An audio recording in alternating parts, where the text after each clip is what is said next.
Live from the Bronx, Season 2. We are still the podcast that celebrates Bronx creatives and change makers, and I'm your boy, KG. What's going on, y'all? It is your boy, Jay. And today, we have a very, very, very dope and special guest. This brother's name is Trevor Cassaberry. He is the CEO of Cassaberry Consulting. He's the author of the For the Hustler series, and he's going to chat with us, talk about money, to talk about consulting, and all of these dope things. Trevor, how you feeling today, brother? I'm doing great. Thank y'all for having me, and thank y'all for putting on for the Bronx. And we appreciate that. We appreciate you can't throw your X's up. All right. So before we kind of jump into some of the dope things that you're doing, with all of our guests, we kind of like to know who they are, how they identify. So for the listeners, so who are you? My name is Trevor Cassaberry. Like I said, CEO of Cassaberry Consulting, author of the For the Hustler book series. I'm a husband. I'm a father.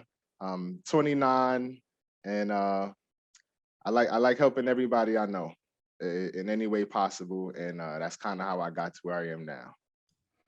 So on our episode, we always have guests who have some sort of connection to the Bronx. Right. What is your connection to the Bronx? Like, where'd you grow up? Tell us a little bit about that. So I lived in the Bronx my whole life. First time I didn't live in the Bronx is when I went to college. So I grew up on 181st and T-Bout, so a block off of Webster. Then we moved to Bouck Avenue, so that's like a block off of Gun Hill. Then we moved to Throgs Neck. Then I moved to the concourse, and then now I'm back at Throgs Neck. So I've been all over the Bronx. And the first project I worked on after college, we maintained the cameras and VMS signs on the highways.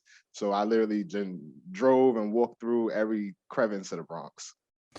Out of all those neighborhoods you just mentioned, what was your favorite neighborhood to live in?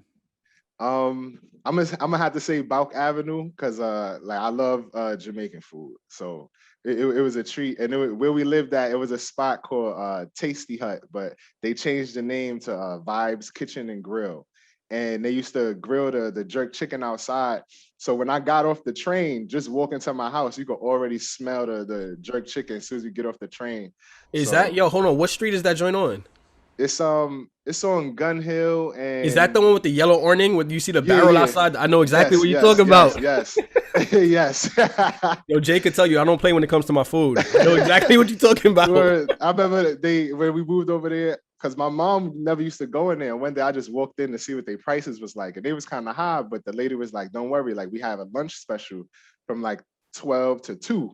So it's like you can only get it if you like didn't work that day or was home for the summer. So like when I came back home for the summer from college, I was there every day for lunch, spending $5 on one of them giant plates. Where'd you go away to school?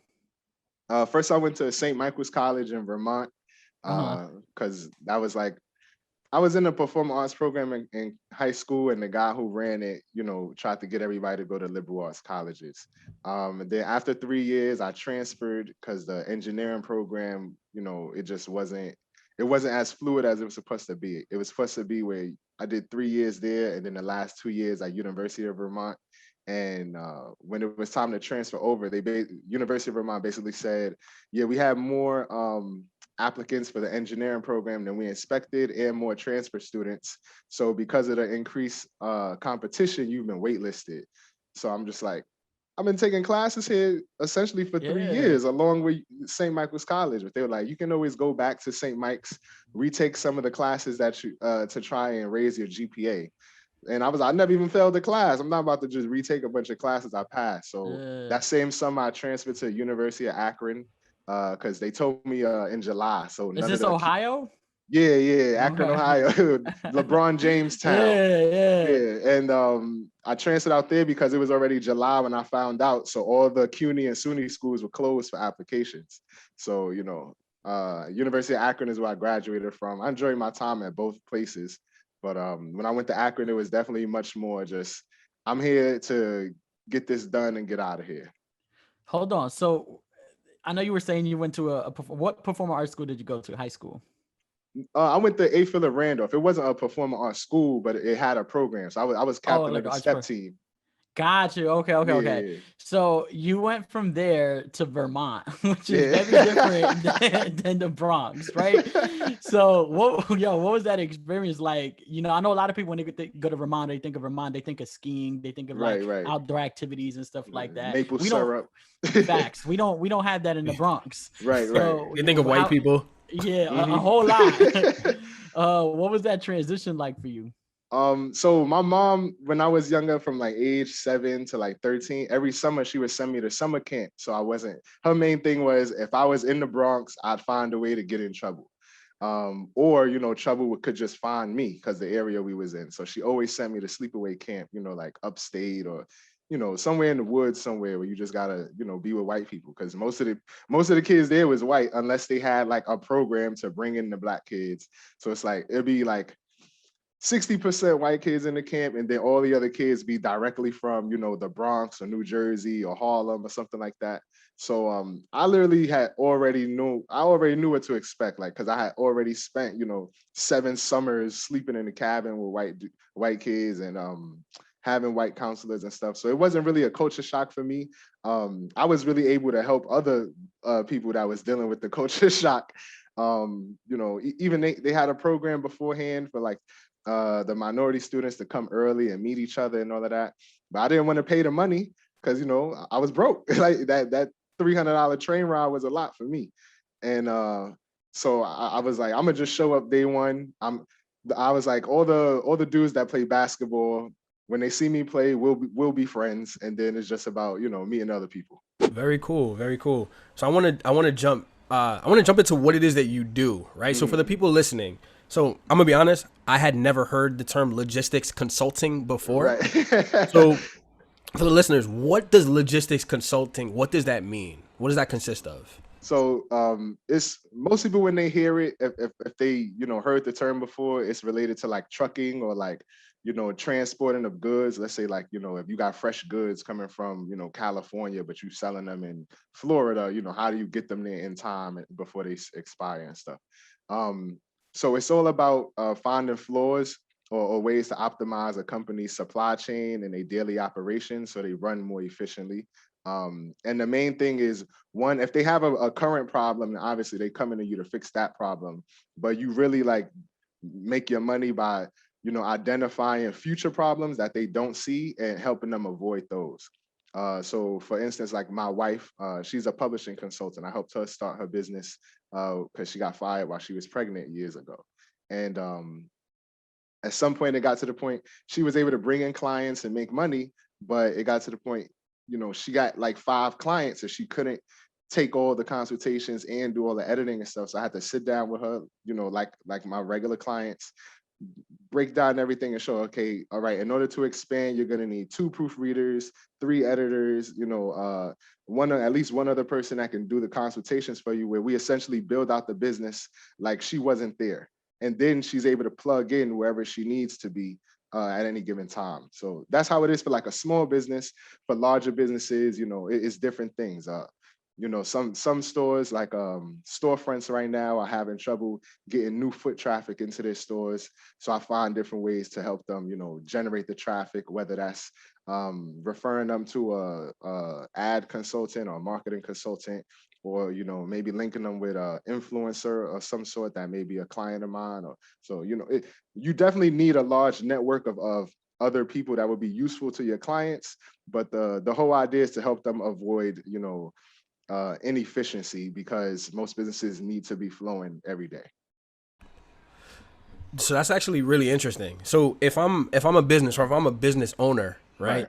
Do I have to be in a situation where I'm like struggling before I kind of bring in like a logistics consultant, or is that something that a lot of companies will do like preemptively to kind of avoid some of the pitfalls that you might be talking about? So ideally you do it preemptively, like just like hiring an accountant. But there's a lot of businesses who may not be able to afford one, or don't even know that they need one. So they usually will wait till they have a problem and then gotta pay more because they need me there more. But I would say I try to tell people meet with a logistics consultant, or let's say you're a new business, like let's say you a social media influencer or something, at least a business coach. in the beginning, meet with them, once a quarter, because at least they can identify the metrics and see if you're growing, if you're being steady, or if you losing. Because just because you're not profitable doesn't mean your business isn't growing. You could literally not be in profit because you're growing. So the most business owners only see the income side of it, but they don't see the whole setup and infrastructure of the business. So once a quarter will let you know things are going well. If you have a specific project, like you're releasing a new product, then I would say hire somebody on for that product until it's actually launched, and then you're good. How did you get into this? So it's a wild story. So my senior year, I tore my shoulder out in like February, and when it was dislocated. That was my first like injury in college, and I was in my room, and I always hated taking pain medication, so I just stayed up all night. And I'll never forget, I was watching All-Star Weekend, and I just was not feeling the All-Star game at the time. So I was like, you know what, Trevor? No, actually, I was sitting up all night, and I was thinking to myself, Trevor, how are you about to pay your student loans? Like, for some reason, I just started thinking about that, probably because I was graduating in 3 months. And I realized, like, your engineering degree, at most, they telling you can make 70,000 when you walk out of here. Let's say you only make 50 to 60, like the average person, all right? You will not be able to pay off these student loans no time soon. Like, you need 100,000 because you done went to 2 different schools, right? And it don't matter. Like, if you was able to save your whole check, taxes still wipe out, a third of it. So it's going to take you years to pay it off, and it's building interest. Then I realized it was actually already building interest while I was in school. So that same night, I decided I'm gonna have to start learning about money. Obviously, it's like 2 a.m. It's not like I could like find a course or something. So as I'm watching the game, and you're in pain, right? So 2 right, in the right. morning, in pain. All right. So I'm just sitting there like, all right, Trevor, just because I couldn't write, but I could type. So I was like, we just gonna write 10 things we would change about the NBA. And I wrote my 10 things. I think the first one was the open court foul rule, because I just can't stand that rule. And it went from there. I started with those 10. I was still awake, so I'm like, okay, add a little more, add a little more. I woke up the next morning. First thing on my mind was, the things I would change about the NBA. So I just keep adding to it.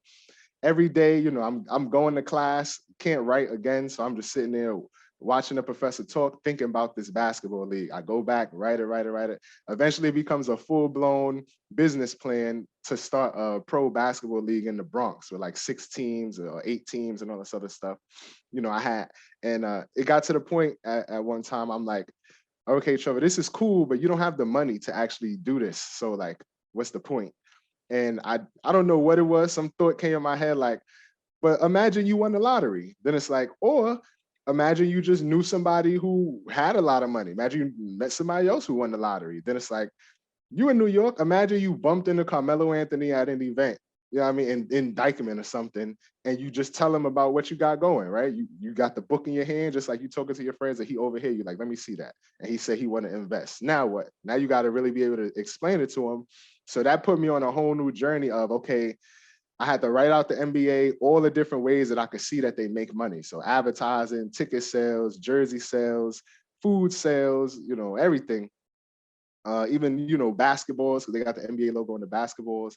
And I'm like, okay, I have to understand all these different industries, because that's how my league gonna make money. Because again, we don't have funding like that. So I got to make sure everything's lined up.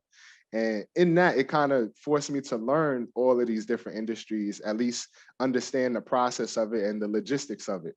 So when I got home, the end conclusion was, you don't necessarily need the money to start this major business. You really just need access to all the business owners that it would take to launch the business. Meaning, if we need food to feed players, you need one of the team owners to own a restaurant. If we need jerseys, one of the team owners just got to own a clothing business. We need the jerseys clean. One team owner owns a restaurant, and you go about it like that. And I learned that just through researching all the different leagues. Like, all the different team owners technically own all the businesses that it takes to fund the league, or they have the network to bring in the businesses that do it. So when I got home, all of my friends that I knew, I would go to their house, we'd be chilling. And as soon as I find that dead space in the conversation, I'm just like, let me show you something. And I would show them the business plan, and it was literally handwritten first and then typed up on. Well, I hand wrote it after or while I was typing it because my shoulder. But as I'm showing it all to them, everybody's jaws dropping. Sometimes I was in a room of like 10 people. Everybody's like around my chair listening to me talk. And I eventually got into business consulting from there. I watched an interview with by Dr. Boyce Watkins. He was interviewing Andre Hatchett, who is like one of my business mentors now. And Andre Hatchett is like the king of the mobile notary business. So he was talking about mobile notary. I was literally about to dive into it because my wife was pregnant at the time, and I'm like, you need the extra income. And like probably like the next line out his mouth was the top growing small business industry in America was consulting.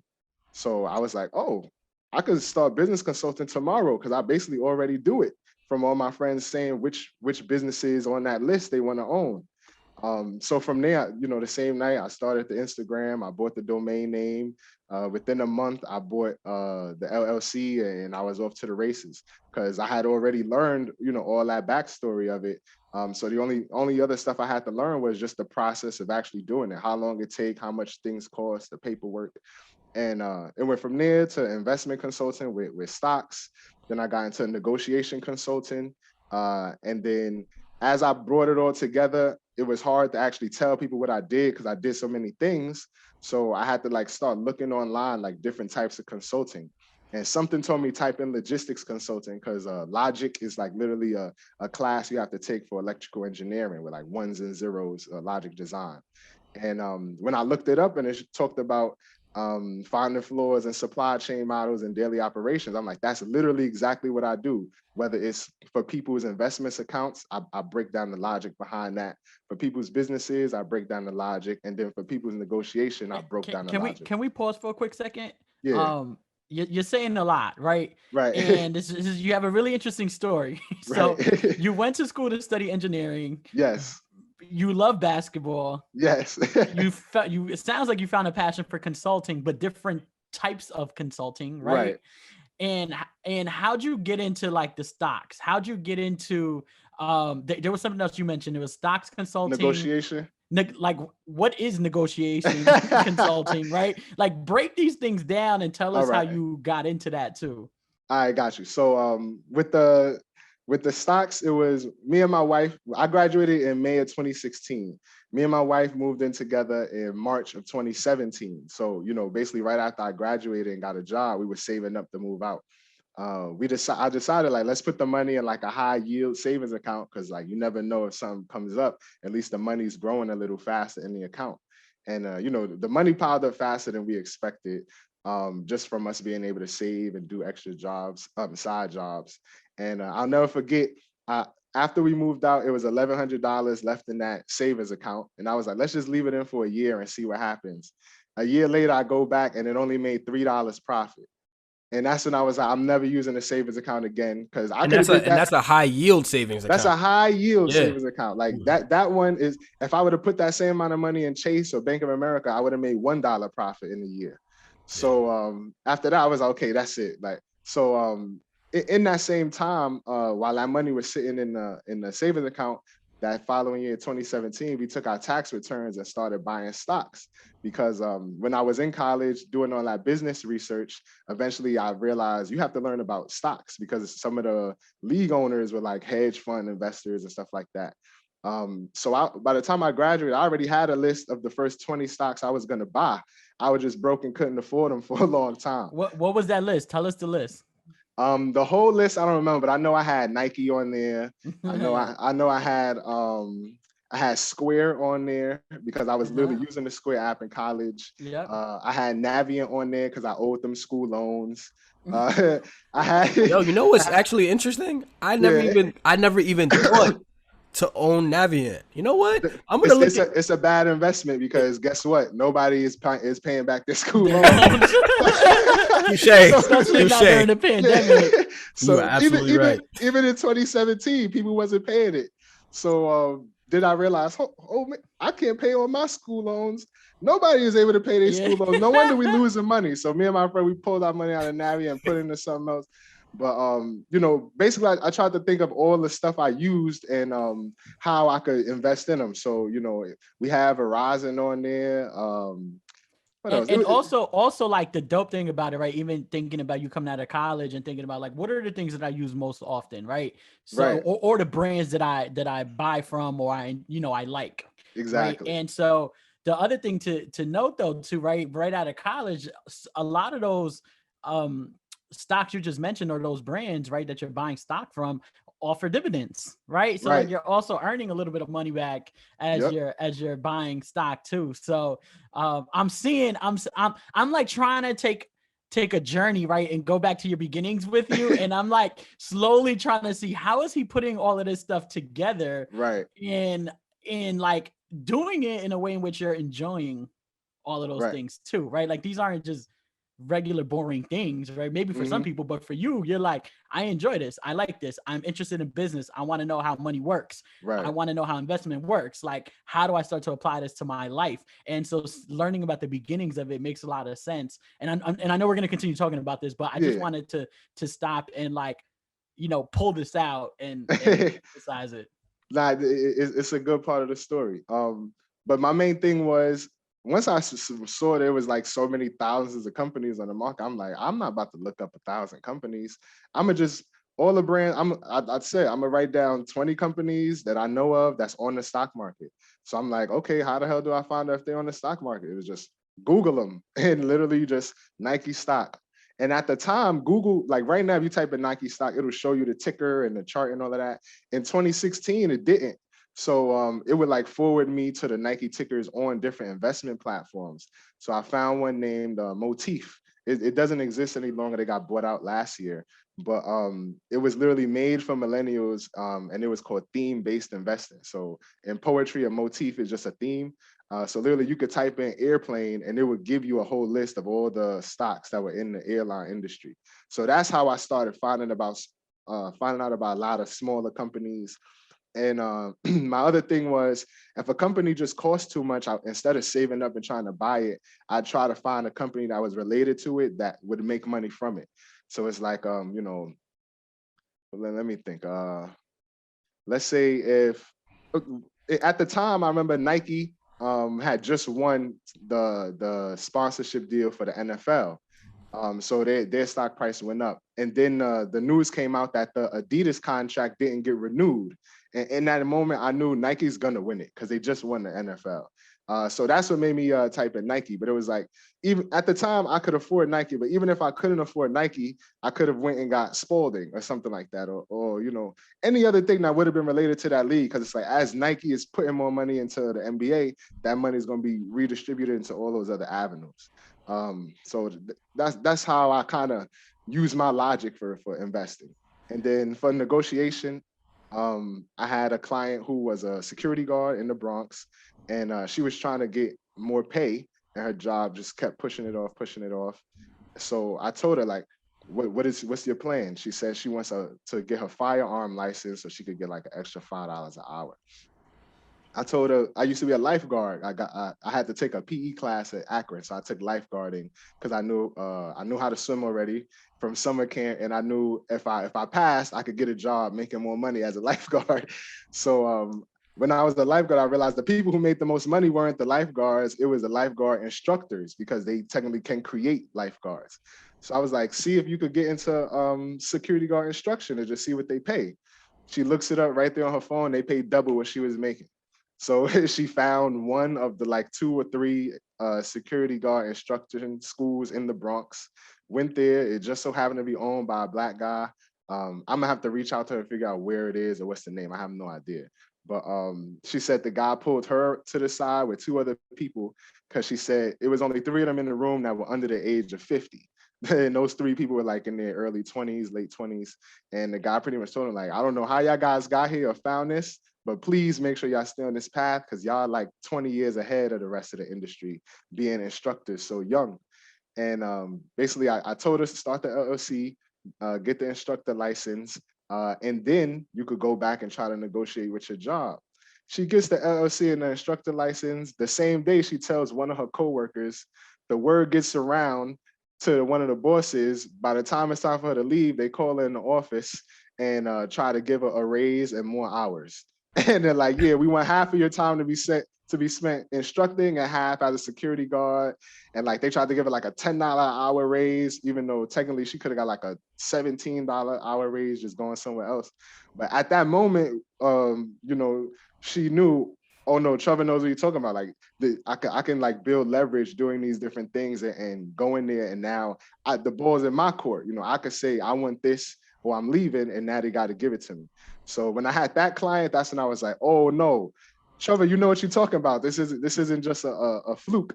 So, I tried it again with, my own clients. I tried it with my wife, with her clients, and, it came together. So that's how I got into negotiation consulting.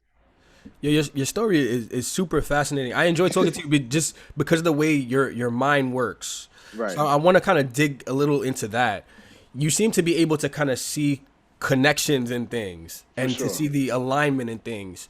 So is that something that was kind of in your training? Like, I know obviously you have the degree in engineering, or is that just innately like in you, like to be able to see alignment? I feel like it was something I already did. Just, I feel like when you grow up in the Bronx, you gotta like connect the dots somewhere, whether you're a cook or, whatever you're doing. And then from playing basketball, I'm 6'5", so I always played down low. So it's like on defense, you really got to see everything. It's like you the point guard on defense. So I was used to managing all these things. I was the loud guy down low, cut them off, pick them, back door. I'm bumping guys while I'm yelling and stuff. So I had a knack for that. But the electrical engineering or engineering in general is really what like made it a skill where I'm able to like look at something or a lot of data, categorize it, break it down, and then find a way to use it for whatever I need.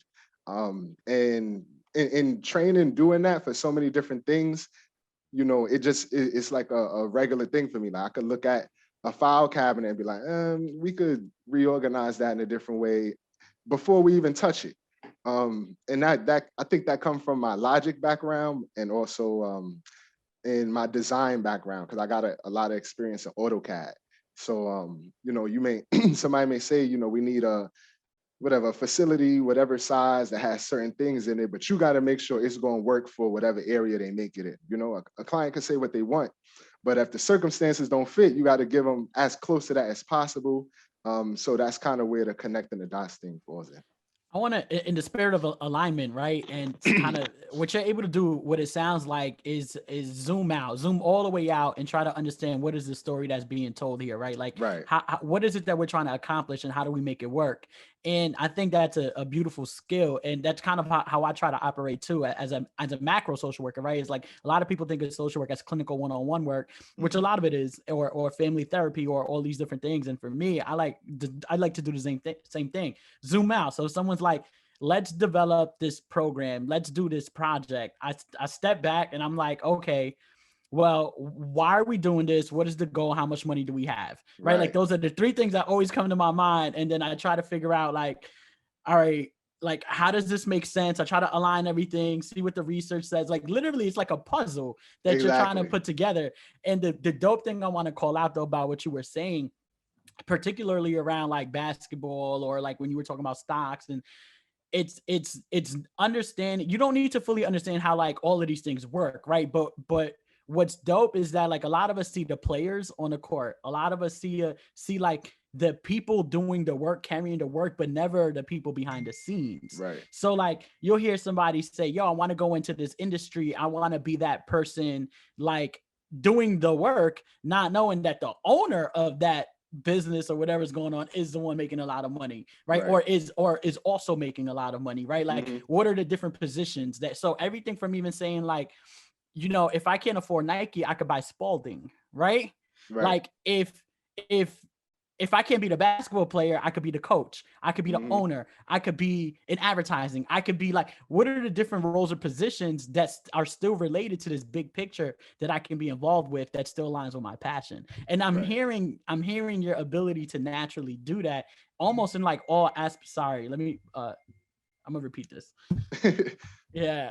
So I see like this natural ability that you have to be able to put all these things together in almost like all aspects of your life, right? Right. Like you applied it to yourself, you're applying it to your business. You know, I'm sure you probably apply this in other ways, just kind of walking around, like you were saying in the Bronx, like, oh, like I need to understand like how these networks work, or like where I gotta go to do certain things, or what neighborhoods I gotta avoid, right? Like Right. all of this is it kind of comes back to your upbringing in some ways, Right. right? And you've been able to successfully figure out how to apply all that you've learned in all other aspects of your life. So I wanted to call that out because I think it's super dope, and there's a lot of learning in that our audience can get from hearing your story.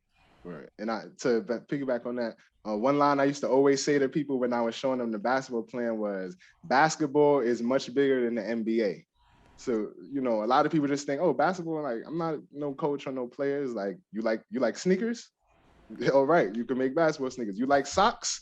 There's basketball socks. You like shorts? There's basketball shorts. Like there's so just I'm sure I don't even know all the different ways the NBA makes money, but you know, I found 20. So let's I actually want to kind of jump back to the basketball stuff really quick. So this all started with you wanting to start a league in the Bronx. Mm-hmm. Is that something that's still on your list? Like, or was that just a springboard for all these other things?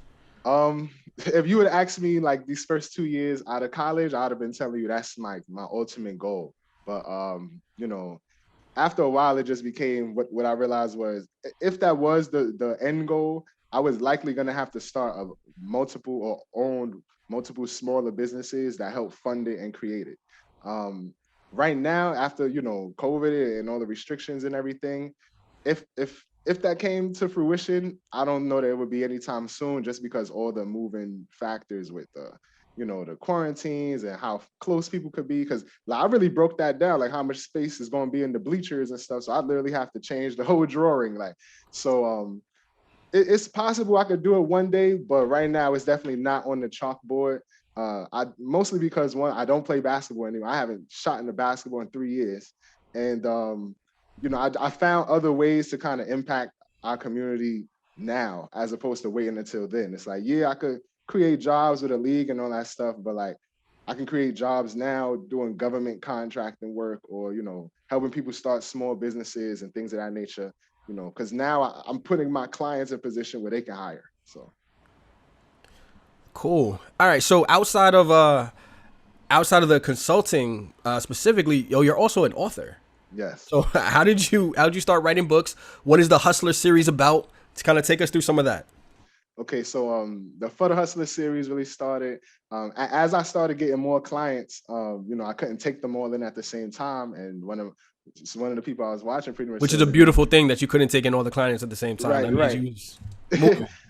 So they were saying raise your prices. That way you can make the same amount of money doing less work. And I'm like, now I'm ostracizing the people I came back to, that I even started the business for, you know. But it's like I can't just like charge $30 an hour for the rest of my life, because if that's the case, that's like me having a job. And so I was just going back and forth with my wife about it. Again, she's the publishing consultant, so her answer is always write a book. And like this is like the third time she had told me, I'm like trying to find excuses not to write a book. I'm like, my audience don't read economics books. I never even read an economics book. They boring, they whack. She was like, okay, so write an economics book that's not boring and whack. I'm like, oh, why is she so good? So eventually I'm just like, okay, bet. What I'm gonna do, I'm gonna write a book. Because what was happening was my prices started like $30 an hour. At some point they got to like $100 an hour. I'm like, I don't want to charge somebody 3 times the rate for the same, you know, beginner information that's not gonna take them to be, you know, ready to launch. So I'm like, if I put all that early information in a book and sell it for $20, technically they're getting more information than they would have gotten that 1 hour consultation for cheaper. Only thing, they got to put in the work and read it, but they can always go back to it. And you know, that's the thing that I like, because I've been using Zoom since 2017, and I used to always record the consultation so people could go back and watch them. So the I book, actually saw some of your old consultations on YouTube, and I right. saw, yeah, I did, and I was like, wait, this dude was on Zoom in 2017. I didn't know what Zoom was till the pandemic. I'm not even holding you, bro. So I had like the aspect of them being able to go back and rewatch it. So I'm like, the book gives them that aspect, so it does work. So again, at the last thing, it just came down to who's your target audience, because whoever your target audience, it'll determine the tone of the book, the vocab you use, and things of that nature. And she's like, okay, who is it? And I'm like, it's people that work a 9 to 5. It's people that who are entrepreneurs already, maybe early in their journey and need some other ways to skyrocket. I was like, it's also for people, in the streets that's not doing neither one, that need to get their act together. Because I've had clients like that. And she's like, well, you can only write a book for one of them. I'm like, man, it's for all of them. I'm like, it's for all the hustlers. And I'm like, then she looked, she was like, I think that's the title. And I'm like, I think that is the title. And then we just went, For the Hustler. And then she had a collection of letters she used to write that started off with a Dear Nice Girl, and she would write it. So I had already told her, you got like 20 of these joints on Instagram. Just take them, throw them in a book with like a passage that explained it. You got your third book right there, or your second book right there, because she had launched her first one. And she came up with the layout for it. And then next thing you know, that was the same layout for the Hustler. So instead of it being a letter, it'd be a quote, that kind of has to do with business or investing or negotiation, a passage that explains, the backstory of the quote or my thought process for putting it together, and then a blank page. So because my main thing was, when you read a book like this, it should be sparking ideas. But I always hate, there's nothing worse than you got a good idea and then you forget it, and the next day you're like, oh man, that was perfect. So I'm like, I want them to be able to write right then and there. So I had blank pages so they could write in the book while they're reading it. And I got a lot of good feedback on it. So that's what made me say, okay, maybe I need to do a part 2. But how long did it take you to write the first? How long did it take you to write the first book? I know a lot of people say they want to write a book, but like, what actually goes into writing one? Like, how long did that take? Okay, all right. So again, because I was working with her and she's the pro, it was much faster. If it's something like a regular person just writing a fiction book, I'm sure it takes probably longer. I don't know. But for me, it just really came down to write 50 quotes first and then write the passage that go with it. When I write the quote, I already know what the story is because it's going to remind me of it. So it didn't really take long. Probably, I would say the actual writing took like 3 to 4 months. Mainly because the concept of the book came so fast. I think a lot of people get stuck on the concept, and it prevents them from actually writing it out. And then once I finished writing it, I already knew I'm done. Give it to the editor. You got a lot of people who are like storytellers who will keep going back, tinkering with their own story. And that holds up their book as well. But I looked at it more like a business investment. The other thing that I wanted to share is I'm listening to you talk about just like your journey, and even as a consultant, like just the different like what you charge, right? Like your costs for different services. One thing that one of my OGs told me, right, when I was coming into the consultant space was like, one, he recommended this book, $1 Million Consulting by Alan Wise, right, which talks a lot about charging for value as opposed to hourly. Right. And I never like really understood, because I was new. I'm super new in the space still, and so I was like, oh, this puts things in like completely different perspective, right? And my big homie who recommended the book, who kind of coached me through this a little bit, said that like once you start getting out there, right, like you get your bigger clients that can pay what you wouldn't charge others, right? Like whether it's $100 an hour, whatever it is you want to charge, right? Like you get your clients that can pay that, and then that allows for you to now charge a lot less for those who may need your services but wouldn't otherwise be able to afford it, right? So I can say, all right, if I'm gonna charge $100 an hour for this person or $200 an hour for this person, I'm getting enough money there that I can charge $30 an hour for somebody else, right, who may not be able to afford it, who can still get the same level of service, right? So I thought that was pretty important, right? Because it does allow you to kind of diversify and still provide all those same services to some of the folks that need it the most. Right. So just it made me think about that as I was like hearing you talk about your journey with that too. Yeah, for sure. And the book ended up working out for me in more ways than one, because I ended up, now I have the book where it's like you get the book and it come with the free intro consultation. But the book sales was going way faster than the consulting stuff. And it got to the point people would reach out to me for consulting services because they read the book or because somebody else had the book and they saw my name. So the book is great. And if like when I go do speaking engagements, I can still sell the book in the back to make extra money. I wanted to pick your brain on some investing stuff. So I am fairly new in the investing space myself, right? I think probably right before the pandemic, I dabbled, right? So I've dabbled before. What feedback would you give to someone who's like a new investor as they're trying to kind of figure it out? You said something already about like obviously invest in products that you use, but what are other, because you hear so much advice and there's so much white noise. Like what are some places that people should be going to research, and what is some advice that you would give to new investors specifically? Specifically for stocks or just any kind of investments? We could talk stocks. I mean, I don't want to nerd out too much. Jay, you can pull me back if we need to. I wanted to talk about crypto a little bit too, but we can start with stocks. I got you. So for all of them, but for stocks for sure, I would say, what's the purpose of the portfolio you have, right? Because I would say the more advanced investors usually have multiple portfolios. One will be like retirement, one will be vacation, one will be for their kids and stuff. So what's the purpose of it? Because that'll determine what kind of stocks you need, right? If you're looking to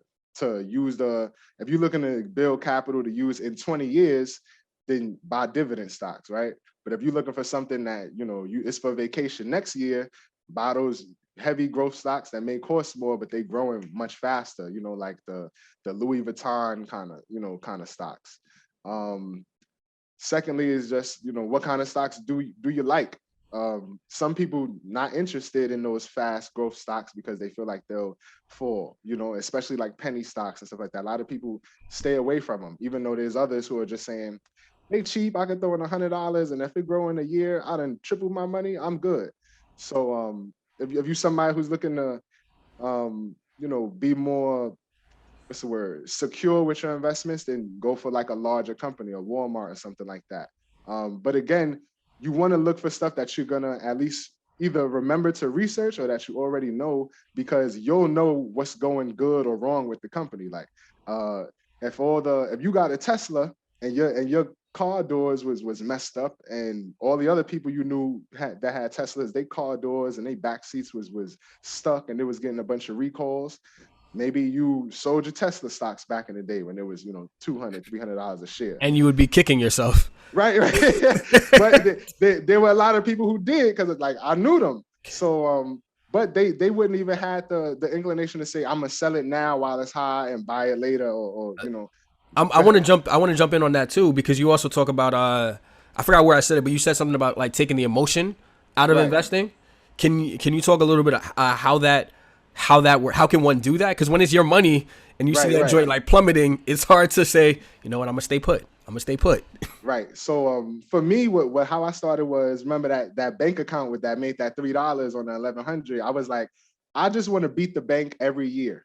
And one reason I did that, when I went there to close my account, it was this older lady. Like she looked like she was in like her 60s or 70s. She didn't really want to close my account. Like she's like, why are you closing? I said, I'm gonna just put it in the stocks. And she left like 13 cents in my account, so it didn't close. And I was like, what the hell was that about? But my whole thing was, I'm going to beat the bank, by double every year, just to prove to her, that the stock market not risky. Leaving my stuff in here is risky. And so it was like, I just got to beat 4% every year, right? Just inflation plus the 1% that they may give. So that's one. What's interesting, really quickly, don't lose your thought on that. If you ever hear people who do invest and like, are a little bit more financially successful, you hear them say that, like, you don't hold your money in the savings account. It's like terrible. You invest it. Yeah. So beat the bank. I wanted to beat the bank. That's how I used to get my clients, to just say, listen, you don't need to make 20%, just beat the bank. And it's very easy because all you need is 1%, right? And that's how I got people to start buying dividends. Secondly is invest on a schedule. So some people will see, a stock plummeting during the day and they pulling out at 12 p.m. It's like, yo, what's wrong with you? Like, you got 4.5 more hours for it to go up today, and it's 3 more days in the week. Like, you could be in profit on Friday, but you pulling out at 12 on Tuesday. So me, I put in my investments after hours, on Fridays and Saturdays, just so they click in or open the bell on Monday. So I'm also hearing a level of discipline, right? So I'm hearing Exactly. taking the emotion out of it. I'm hearing a level of discipline, Exactly. which is really important as well. Uh, And the last thing to take the emotion out of it is just realizing like the end goal purpose is always going to be bigger than what you got in the account right now. So like if you look at my Instagram, I started a new account and I was all right. We just gonna put in $100 or like $120 from every check 2 weeks, and then by the end of the year we're gonna get the 5,000, right? And I just wanted to show it to the people who didn't believe. We had like we got to 4,600 already in May. You know what I mean? So and we only been putting in what 250 a month. So it's like, okay, this is the proof that it works as long as you stay consistent. And that's the other thing. Some people think they got to get a boatload of $2,000, dump it on the market. It's like, no, you probably would have made the money faster if you did it 100 or 200 at a time. Consistency over time. That's something else that I've been hearing about. I think especially during this pandemic when people were home, I think everyone thought that they were like the Wolf of Wall Street and stuff like that. And especially when people saw like AMC and they saw Yeah, not and me. they saw GameStop and everyone was like, "Oh, I can get rich off of this being like really quick." Can you and we're gonna transition after this. I just geek out about a lot of this stuff. Can you kind of talk about the difference between a day trader and an investor? Because I think some people were trying to be day traders, didn't know what they were Right, doing, and lost a bunch of money versus right. being like an investor. Right. So I actually break that's one of the questions in For the Hustler Volume 2. That one is all about investing.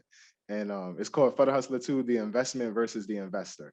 But trade the way I look at it, traders are, people who are just looking to make a lump sum of money and get out. Investors are the people who are looking to build wealth over time. So, you may have somebody who trades because they literally are making an income every year from that. That's a totally different dynamic, totally different logic and purpose than somebody else who's saving for their kids' college. And again, those people who are kind of building wealth through it, like Jay said, you kind of just replacing your savings account with an investment account, and now you're going from 0.01% every year to 10% every year, something like that. So I think that's the biggest difference. Is are you looking to produce an income or are you looking to create wealth on the back end?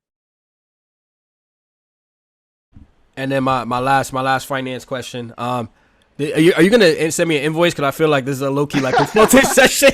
At the end of this, he's gonna send live from the Bronx a bill. Nah, Covered by no Kevin invoice. Brooks. These are our questions, brother. These are our questions. Attention, Kevin Brooks. Nah, Um, y'all good. the last one, because I've heard different things about crypto. Do you believe in it? Obviously, Bitcoin definitely took a tank this week. Mhm. Dogecoin is out. Like, what do you think about crypto overall? Is Um, so me personally, I looked at crypto. I personally look at crypto as more of a trading aspect than investment, mainly because you don't have the same ability to leverage the crypto. So most people can't go get a mortgage off of their crypto account unless maybe it's all Bitcoin, but not every bank is taking Bitcoin mortgages right now, right? So I really look at it as trading. But in 2017, like that first Bitcoin surge, again, I wanted to get in, but I just didn't want to put that much money into Bitcoin. So I was buying Litecoin because I was like, Litecoin sounds similar to Bitcoin. I feel like other people going to buy it and that'll push my price up. And I did that. Unfortunately, I got emotional because I was like, oh, this crypto thing working. I could just find somebody else online who's a crypto miner, sent them all of my Litecoin. He blocked me and ran off with it. I'm like, oh, Trevor, you knew better. You would have never did this with no stocks, right? So that's one thing. I would say crypto is more trading, but there's a way to invest with it because in 2017, while Bitcoin was surging, I was just looking for different companies on the stock market that were affiliated to Bitcoin or that were putting out press releases saying that they're gonna accept Bitcoin because that it's not that the value of the company has to go up, but just what other people will think when they hear that, they'll think, oh, Bitcoin, Bitcoin, I like this company, I'm buying. It's like if I buy before those people, the price goes up, so I'm winning. So there was a penny stock I bought that was the company was called Bitcoin Services. I didn't even own Bitcoin that whole time, but I bought Bitcoin services because I'm like, who knows? If Bitcoin goes crazy, then this company should go up. Sure enough, it went from like 7 cents to like 50 something cents. I sold it for profit. At the time, Square had put out an announcement saying that they was going to start taking Bitcoin. They just didn't know when. So I bought more Square shares. That thing surged, and I sold those extra shares for profit. So, you know, there's ways to invest in the stock market, you know, and still rely on crypto. I'm sure there's like crypto hedge funds or hedge funds that got a large percentage of crypto that you can invest into. So if you're looking for a more secure way or less volatile way to invest, you could still go to crypto related stocks. But if you want to, you know, get into the wild, wild west, you could go directly into the crypto. Most people just do a bit of both. Investing 101 with Trevor, man, we appreciate the words. And those of you who are listening, please take notes. And you know, you don't need a lot of money to start, right? Not at all. So put a couple dollars to the side, you know, think about what brands you might like, some of the stuff that Trevor spoke about, and start investing. So really quickly, before we let you go, you spoke a lot about basketball earlier today. Who takes the playoffs? Who takes a chip to this year? There's only one right answer, by the way. There's only one right answer. I'm from the Bronx. I'm not from Manhattan or Brooklyn. So who is? I don't even know, man. Like it's easy to be like, oh, the Lakers could pull through, but you know, you never know what's gonna happen with them. But if I had some of Kevin's money to bet, I would put it on. I'll put it on the Lakers just because, like, yeah. You got to at least bet on LeBron making it to the finals, right? Like he done been there for 10 years straight. So I'm like, if he get there, what's the chances he gonna lose? About 50-50, I'm gonna bet on him. Yeah, I said the same thing. Lakers, I'm a Miami Heat fan. Right. But you know, looking at LeBron all these years, man, that dude, even just his last playoff game, right? Like Kevin telling me some nonsense about Steph Curry. So I love Steph Curry as a player, and he's amazing. But he telling me some nonsense like the Warriors are gonna win. I'm like, it might be a good game, but you can never count out King James. You just can't. Right. Like you and they don't got Clay. Like they need the Splash Brothers. Yeah, that's what I'm saying. He want to go ahead, Kev. Say what I was saying was in a one game. It was a playing game that they could have pulled it off, but King James did what he does. If they had Clay, I'd have put all the money on Golden State beating them.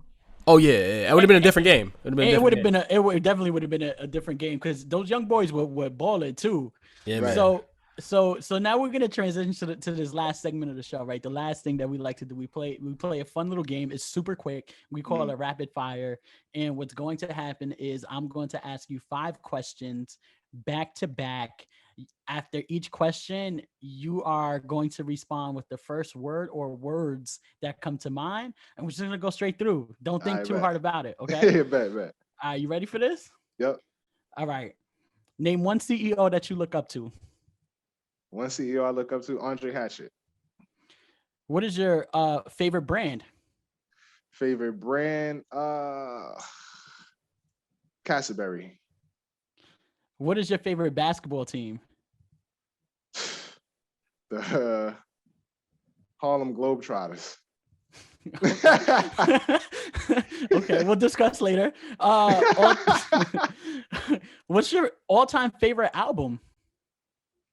I'm gonna go with the Black Album, Jay-Z. Best advice you ever received? Best advice I ever received from my sister before I went to high school was network with everybody. I went to high school in Harlem, so I didn't know anybody out there. And, you know, she the reason that her saying that is what made me say I'm going to join the basketball team, the step team, the math club, and the AP classes. Bars. There you have it. Rapid fire with Trevor, man. You killed that. And I said Harlem Globetrotters because I've seen them play in person more times than any NBA anybody team. else. Listen, as long as you ain't say the Knickerbockers, we are okay. I'm okay. And technically, I didn't say NBA. I did say basketball. Yeah, no, it's valid. It is valid. And just to wrap up the basketball talk, the Nets are taking the chip. You heard it here first. Your boy KB said it. but Trevor, yo, this has definitely been a really dope morning, a really dope convo. You are wise beyond your years. At 29, you are out I killing the appreciate it. game with your consulting gig. So thank you for kicking it with us. If the folks listening, if they want to tap in, get your services, just follow you, how and where can they do that? On Instagram, they can find me at Don Travolta. That's Don _ TREVOLTA. For my business, they can follow me at Cassaberry Consulting. And then the book also has a page. It's at @4_ The Hustler. They can purchase the book at hustlerbooks.com, and it comes with a free intro consultation. And if they want to book a full logistics assessment where we break down their whole supply chain model and daily operations, they can do that at cassaberry.com. No doubt. And Jay, if you could throw out our social media really quick for me, brother. Where you can follow Live from the Bronx on Facebook, on YouTube, and Instagram at Live from the Bronx. You can hit us on Twitter at Live from the BX, and send us an email. Let us know what you think. Send a review. Email us at info@livefromthebronx.com. Check out our website, www.livefromthebronx.com. Season 2, we still killing it, y'all. Peace.